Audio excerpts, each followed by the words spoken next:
Janja, a primeira-dama do Brasil, gravou um vídeo no Central Park, chamando a atenção para o debate sobre a erradicação da fome no mundo.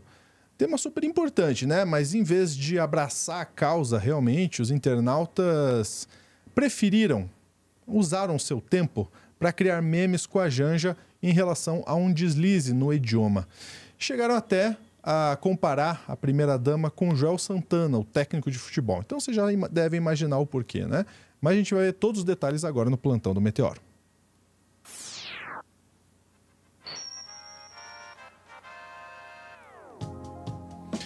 Vamos lá, vamos entender o que aconteceu, né? Porque a Janja está nos Estados Unidos, porque tá tendo, né, o evento da ONU, e ela foi acompanhar o presidente Lula, que realmente fez diversas agendas lá nos Estados Unidos.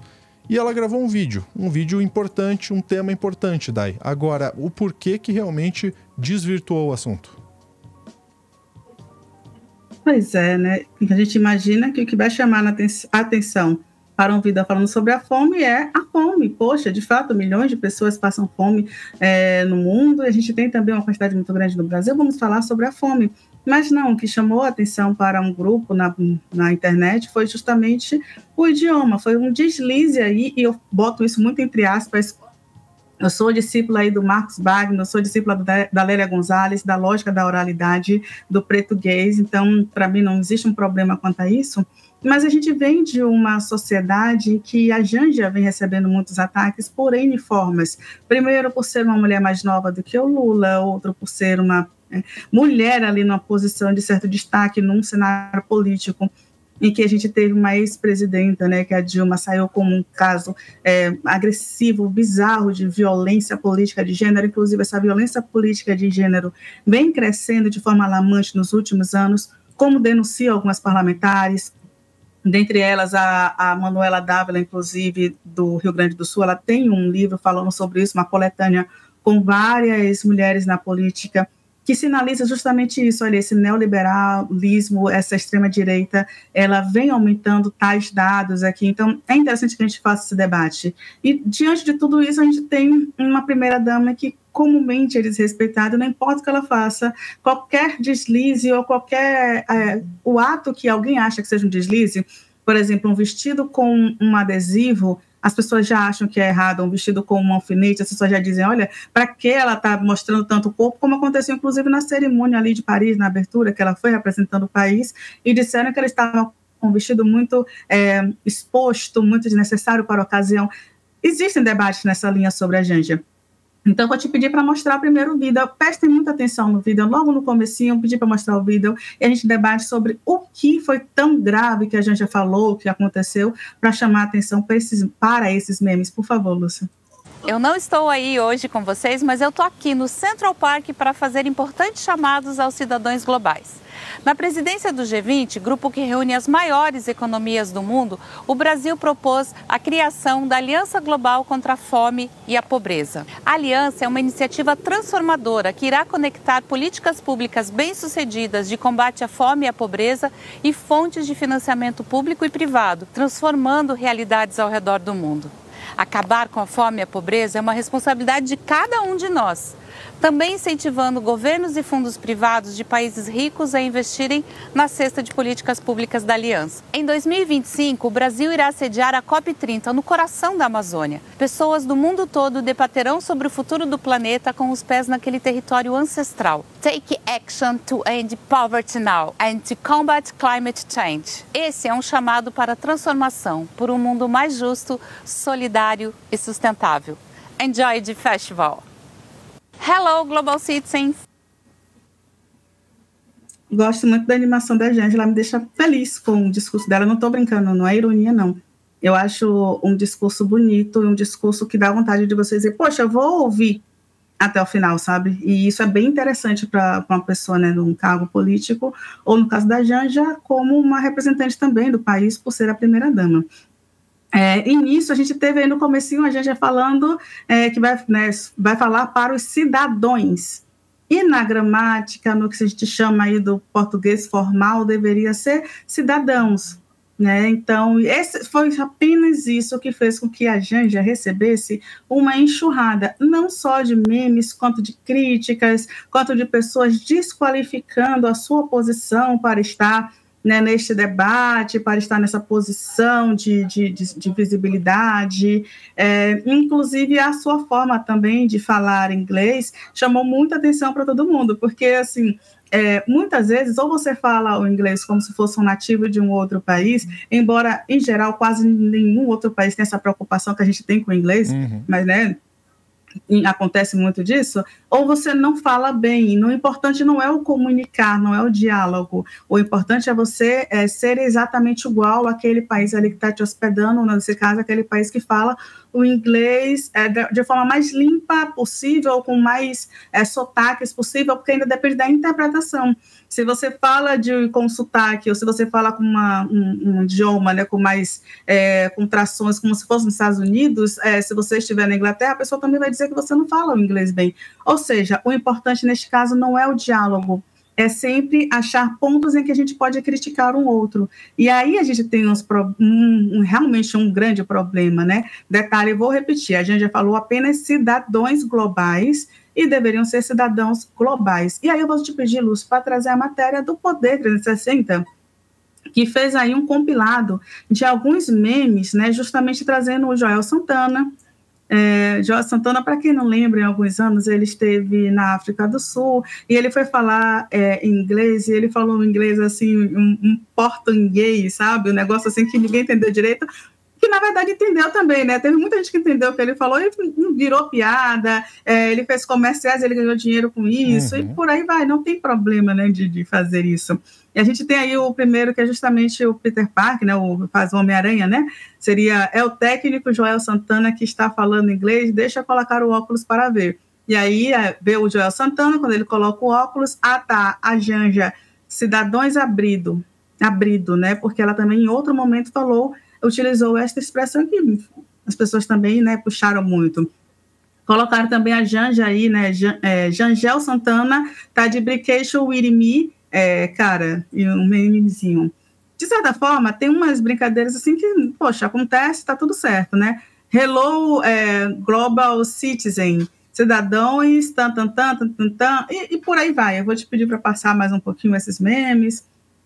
A maioria dos memes não são daquela linha do esculacho, né, depressivo, que acaba, inclusive, com a imagem, mas lembraram da Dilma também, Lúcio, né? Não sei se você viu aí quando passou, né? Minha amiga tem a mente abrida, que aí seria a Dilma, que vem daquela linha de vou colocar, né, vou esculachar a mulher, que é outra mulher, porque Dilma sempre gerou ótimos memes pra gente, inclusive adoro o meme da mandioca, sou nordestina, como farinha quase todo dia, e a Dilma exaltando a mandioca, porque sim, a mandioca é um importante alimento que fornece nutrientes necessários para a população e que aqui no Nordeste a gente utiliza bastante. Então, o discurso dela virou meme à época, mas olha que legal ter um presidente que vira meme por causa de um discurso saudando a mandioca, e não um presidente que vira meme porque, né, fraudou o cartão de vacinação, ou porque falou que se alguém tomasse vacina ia virar um jacaré, ou porque fez um esquema ali de fraude para vender joias, enfim, né? Tem muita coisa para falar de Bolsonaro, a gente explicaria esse post inteiro só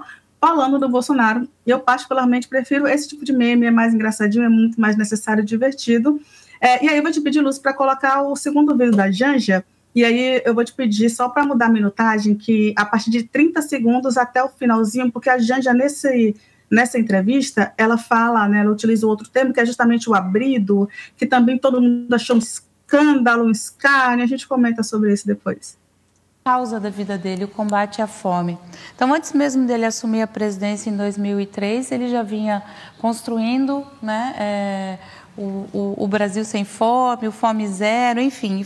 E quando ele chega ao governo em 2003, vem dessa experiência de vida e de política dele que ele lança o programa Bolsa Família, né, ali alinhando algumas outras políticas públicas para o combate à fome. E a gente consegue, com êxito, no primeiro, segundo mandato do presidente Lula e depois no mandato da presidente Dilma, no primeiro e no, infelizmente, interrompido segundo mandato dela, tirar o Brasil do mapa da fome. foi uma experiência pública de sucesso e que hoje ela é exemplo para muitos países no mundo. Eu sempre falo que a gente tinha trilhado um caminho, tinha abrido aquele caminho, aquela trilha, e essa trilha se fechou. Mas a gente está abrindo de novo. Felizmente, o ano passado, a gente reconstruiu diversas políticas públicas de combate à desigualdade, principalmente de combate à fome. A gente chega em 2023 com 33 milhões de pessoas, novamente, de brasileiros no mapa da fome. 33 milhões. Isso foi devastador, né? Para um presidente que já tinha, né, que tinha isso como uma bandeira, uma causa da vida dele. E a gente encontra esse cenário no Brasil. E aí a gente começa a construir essas políticas públicas. Já tá bom, porque a gente já entende, né, que a Janja, ela vai ali falando, e ela já falou o abrido, né, e, sabe, tá tudo certo. Todo mundo entendeu exatamente o que ela quis dizer. Não falou aberto, não falou que abriu, ela não falou abrir, ela falou abrido, que deveria ser justamente, né, que o governo Lula abriu portas, né, para esse combate à desigualdade. Só para a gente lembrar os números de combate à desigualdade, o governo Lula, quando assumiu o seu primeiro ano de gestão, agora um ano pós-pandemia e pós-Bolsonaro, a insegurança alimentar severa caiu 85% no Brasil, isso só em 2023. Percentualmente de queda foi de 8% para 1,2% da população. Vamos só repetir, tá? A população caiu, né, de 8% para 1,2% da população, combate, no caso, a uma insegurança alimentar severa. E para quem não sabe o que é insegurança alimentar, a gente não está nem falando de fome. A insegurança alimentar é aquele dado de que a pessoa hoje não sabe que está comendo, mas amanhã não sabe o que vai ter para comer, ou daqui a um mês, ou daqui a 6 meses,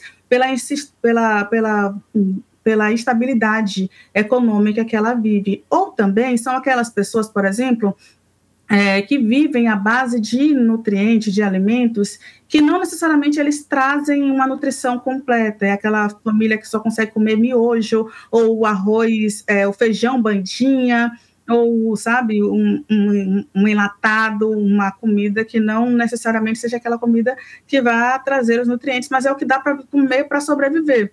E é esse ponto, né? A gente tem um governo Lula que, sim, se preocupa com o combate à fome, à miséria, à pobreza, e a fazer com que as pessoas não morram, né, de desnutrição. E a gente tinha um governo que não fazia isso. Em números absolutos, 14,7 milhões deixaram de passar fome no Brasil com o primeiro ano de gestão do governo Lula. E é sobre esse tipo de política, esse tipo de combate que a gente já está trazendo. Inclusive, ela começa esse discurso que eu acho muito bonito, quando ela fala, né, que Lula vem da família nordestina, chega no Sudeste, com uma mãe, né, que a mãe era uma rei da família, e por aí vai, como são milhares de outras mulheres, né, milhões de outras mulheres em todo o Brasil. Inclusive, a maioria das pessoas que comandam as casas, né, os lares, chefes de família, são mulheres no nosso Brasil, e quem está ali na linha de pobreza, na linha de vulnerabilidade, são as pessoas negras. Então, a gente precisa pensar sobre quem são essas pessoas excluídas. E a gente tem uma Janja ali que vai tentar sensibilizar sobre esse assunto, esse aspecto, que certamente não está ali familiarizada com o inglês, não precisa estar, ela é brasileira, ela fala português, vai ter tradutor, alguém vai resolver por ela não precisa ser expert, ela precisa apenas conseguir se comunicar minimamente, coisa que, né, a gente tem aí políticos, né, que vivem nos Estados Unidos falando, né, ridiculamente, vamos lembrar do Bananinha, ou melhor, do Eduardo Bolsonaro. Então, a gente tem uma política, né, uma forma, e eu falo isso como população, de tentar diminuir, de menosprezar o que é nosso, apenas pela questão da linguagem. E eu não estou falando de linguística, até porque na própria linguística a gente já tem alguns autores que falam, né, sobre a variação, sobre as deformações, sobre as modificações. Um dos autores que eu até citei no comecinho é o Marcos Bagno, que é muito conhecido justamente sobre essa forma, né, de trazer ali a linguagem que é chamada de linguagem cotidiana, a linguagem informal, e ele fala sobre o preconceito linguístico muito bem, então fica a dica aí, todo mundo pesquisar o Marcos Bagno que queira conhecer um pouco mais sobre essa lógica do preconceito linguístico.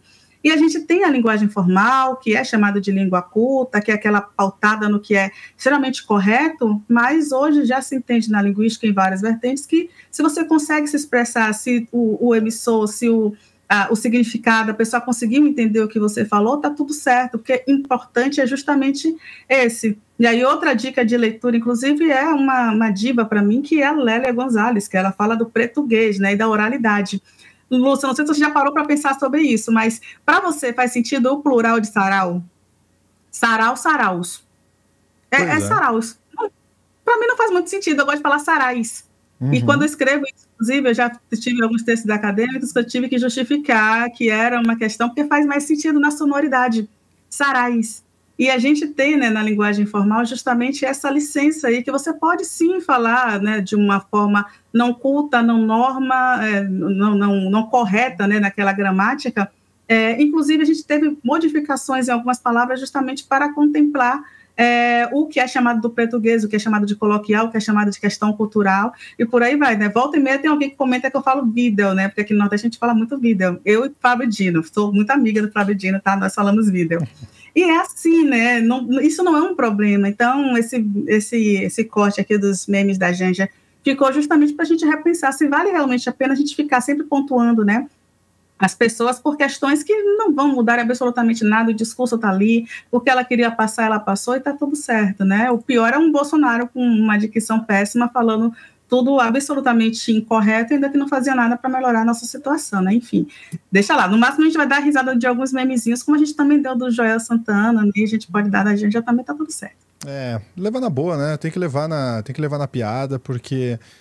o que eles querem, o que muita gente da extrema-direita quer é pegar um ganchinho, uma coisinha e transformar num turbilhão. E se a gente pega a pilha, é pior. Então tem que levar na piada, tem que inclusive aproveitar, fazer um vídeo aí tirando sarro disso, porque é isso, a linguagem ela é fluida, né? O que a gente fala sobre linguagem culta e tudo mais, a linguagem é fluida, ela evoluiu, já mudou muito, então isso não pode ser tão levado a ferro e fogo. Tem que realmente ser mais flexível também na recepção desse tipo de crítica, porque criticar, Dai, eles criticam o presidente Lula há muito tempo, sendo que quem critica já votou num presidente que fala questão, num candidato que fala conge, então tem que levar na brincadeira e tem que trabalhar com leveza, inclusive porque a gente dá risada também de alguns memes, como esse que a gente vai ver agora no Clube do Fim. Opa, cliquei no botão errado. Breaking news.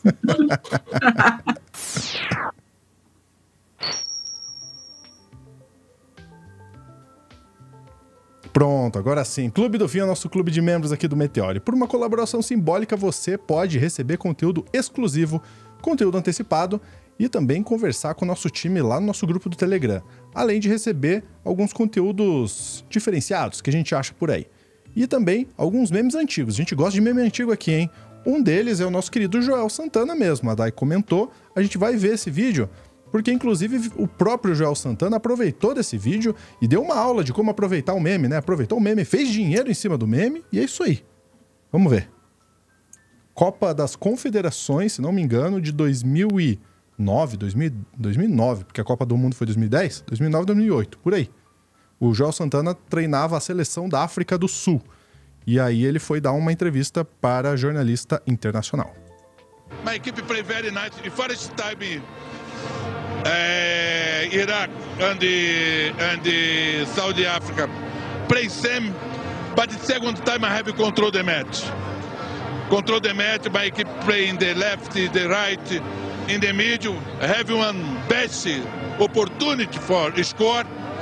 Iraq mark in the middle from behind. E after that, in second time, I make two changes.